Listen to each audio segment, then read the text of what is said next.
Welcome to the Haunters Playground, the place where people who love everything spooky and scary come to play. I'm your host, your ghost host, Christopher Abrams. Who was I? Who was I imitating just now? Your ghost host. That's remarkable head for the Haunted Mansion soundtrack, but also a little bit of Boris Karloff. I've got freaky fabric. We're in the shop. We're digging out some Halloween haunted house kind of stuff, and as we were pulling some stuff out, ran across an old, and now I can't even see the jam box. There's an old jam box in here. It's back there with a haunted house CD that I made several years ago for one of my home haunts. And that kind of brought into the reason why we're spending so much time in Hauntober over audio. And it's because for the last 15, 20 years, I've made all my own sound effects and soundtracks for both pro haunts and for home haunts. And I've also made haunted house effects and tracks for other haunts as well. And so I was talking with Josh and saying how when you do your own sound effects, you can really take it to a whole new level, and you can really fine tune your haunt. So instead of going out there and trying to find CDs, DVDs, MP3s, whatever the case may be, of sound effects that you could use for your haunt, you're actually creating or making those sounds to be perfect for your haunt. And so that's why we're covering audio for Hauntober. And then of course we started thinking about, wow, there's only like what 2 weekends left, and then it's Halloween, and we're into November and Thanksgiving. Yeah, and then we'll have to start thinking about plans for next year.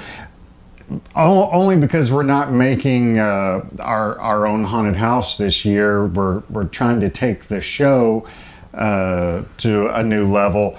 We're going to be planning our Hauntober for next year, like many of you home haunters are going to be planning your home haunts for next year, and pro haunters for next year's venues. So I guess without further ado, we're going to go ahead and jump into our interview with David Friedman. Forgot his name. Oh, I went totally blank. And by the way, we've got Josh back again. Hey. Yeah, we're glad to have Josh back. Yeah, buddy. Whole lot more fun. So, you got any questions about audio? You had asked a couple of questions. I don't know if I covered them in the intro or not. Can you make audio like scary and funny? Yes, as a matter of fact, one of the things that we used to talk about when I was doing pro haunts was making our rooms where we would try to scare people so bad that they'd pee in their pants, but then in a room or two further down, we'd try to make them laugh so hard that they would have the same reaction. Because screaming and laughing is pretty much the same emotion, just a different action.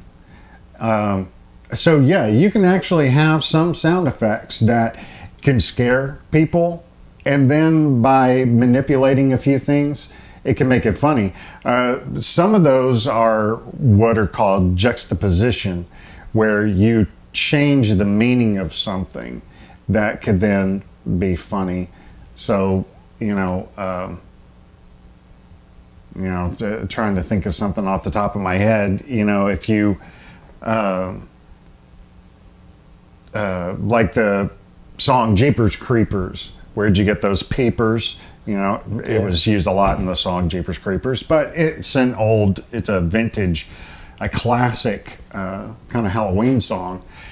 A lot of people, relate those with eyes, but if you could put something else to make it, being a peeper, that could actually, you could make that funny and scary at the same time. It could maybe be changing the eyes themselves.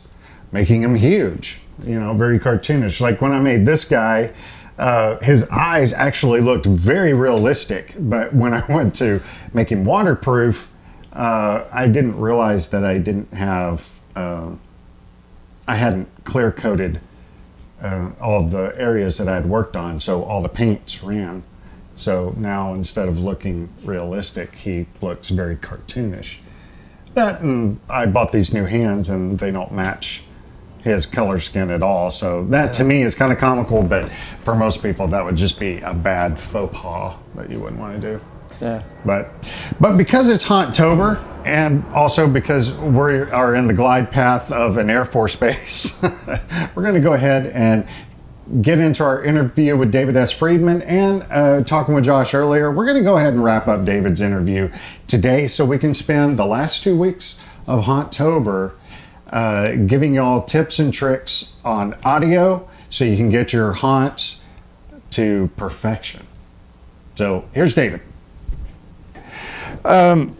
So I'm thinking, you know, with the time of year that it is now, a lot of people are getting into the whole, you know, oh, let's make a scary movie, let's make a short, let's do a haunted house or whatever. What are some little tips or tricks that you would suggest to people on how to kind of take that step further that maybe they just say they're kind of beginners. They've just grabbed a camera, they've got the on-camera mic, they don't have a sophisticated audio setup. But what are some of the tips you might suggest? Well, and this is for making like a short of some kind, or just to grab sound effects, or gotcha. Yeah, I think you know, just back to those basic ideas of mic placement, you know, trying to get as close to the subject matter as possible. So if it's a person, if it's a dog, if it's, you know, that ambient sound you're trying to capture outside, trying to get in proper proximity, making sure that the pickup pattern of the mic is on axis. So if it is on the camera, you know, that's a pretty tough uphill battle. I wouldn't recommend that by any means. Even if it's a cheap mic, I'd certainly encourage you to, you know, get a cable and plug it into the camera, and at least get a shotgun mic, you know, close to the subject matter, certainly. And just those basic things, you know, trying to get into an environment that's quiet as possible. That kind of stuff, I think, is huge, and get you halfway there at least. And so, yeah, those types of things. The other thing to think about too is, you know, your workflow in terms of how you're going to manage the audio relative to the picture. So certainly, if you're recording directly to camera, you won't have sync issues because your video and audio is already synced up. But if you are recording to an H4n or some other external audio device, now you need to worry about sync to camera. And certainly there's, you know, technical solutions like time code, but if you're on the, you know, the low end budget, certainly just learning how to manually slate your shot and follow a good protocol of slating every shot, and then, you know, using tools that are out there that will you know, help you sync it up in post, whether it's in Premiere or Final Cut, etc. Like Pluralize, or, you know, different software tools that are out there. But the ability to do that really starts in production, where you have to just manually slate properly, and that's every shot, so that you can sync the external audio with the camera video. So that's another. It makes a big difference, because I have been brought projects where they said, hey, can you sync our audio to our video? Oh yeah, no problem. And they didn't slate. And when he's talking about slate, for those of you who don't know, the old clapboards where they would, you know, action and drop it. When you have your audio, like right now, we have the audio running right to the camera, so we have no need to slate. So it's kind of funny when I see people with audio running to the camera and they go up and slate. You don't need to, you know. Right. It's not necessary unless you got a bad camera that doesn't keep that synced. But when you do have an external recording device and you need to sync those up, that's the cheapest way, and just doing your hands. Yeah, because that's when the poor man's slate right there. Just having your hand clap, even. Sure. Because you'll see, because even if you're still recording to an external audio device, you still want to run the audio on your camera, so that will help you sync up your sound as well. And so Right. if you have at least a decent video editing system to where you can see the sound waves, you'll see the clap. That's right. And you line those two up, and then you're pretty much set. That's and right. That's a lot easier when you do at least have camera mic. You know, the time that I had to sync up all the sound, the slates were not there, the cues, and so I actually got very proficient in being able to hear dialogue, then watch people's mouths moving, and I started learning to read lips pretty well, to where I could go, no, that doesn't match that doesn't match that, and now I can sync something up really pretty fast. Absolutely, yeah.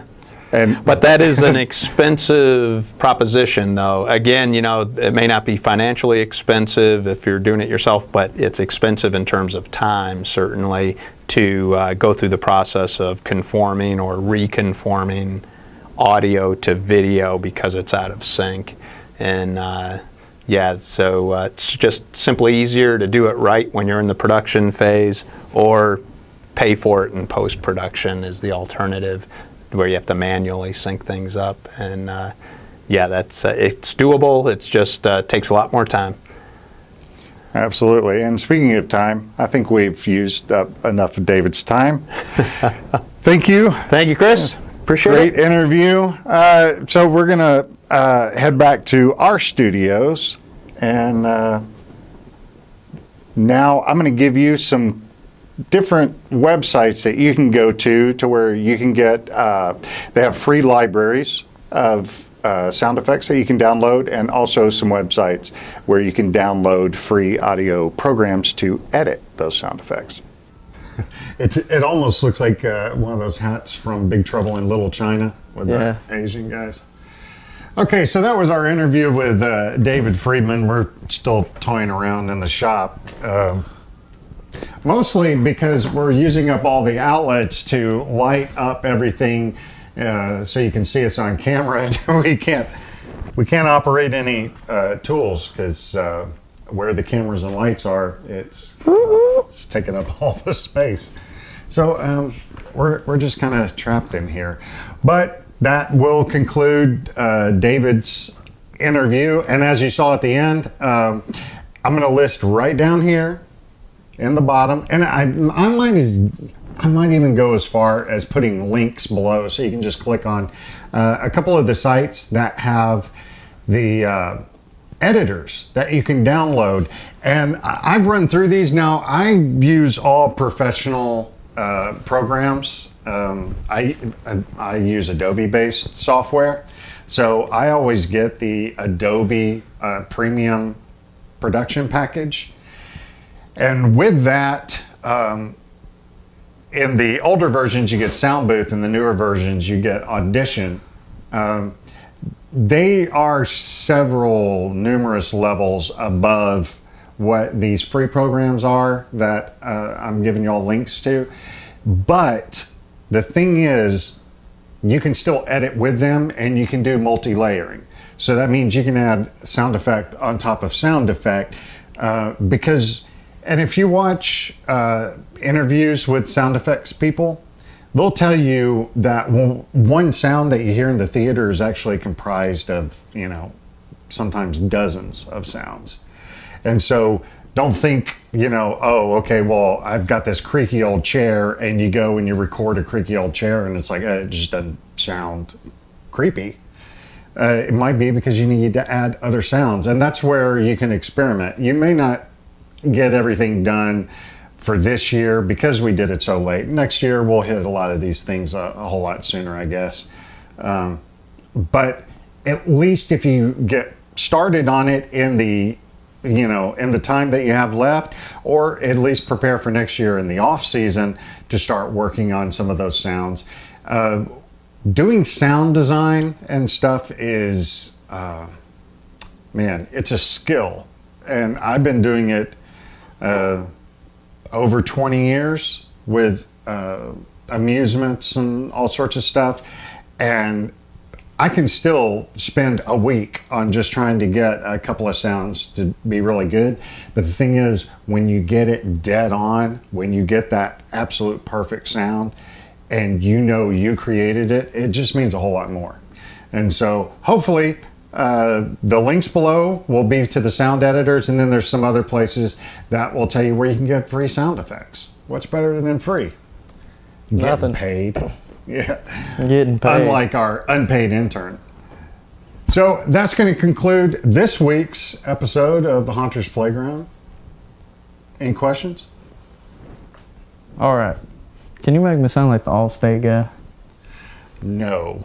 All right. We'll see you next week. Actually, if I had Pro Tools, I could throw in some caffeine with, I think it's called Darth Vader. And I would get you kind of close, but you have way too much white in you, I don't know. because he's ultra cool. Allstate.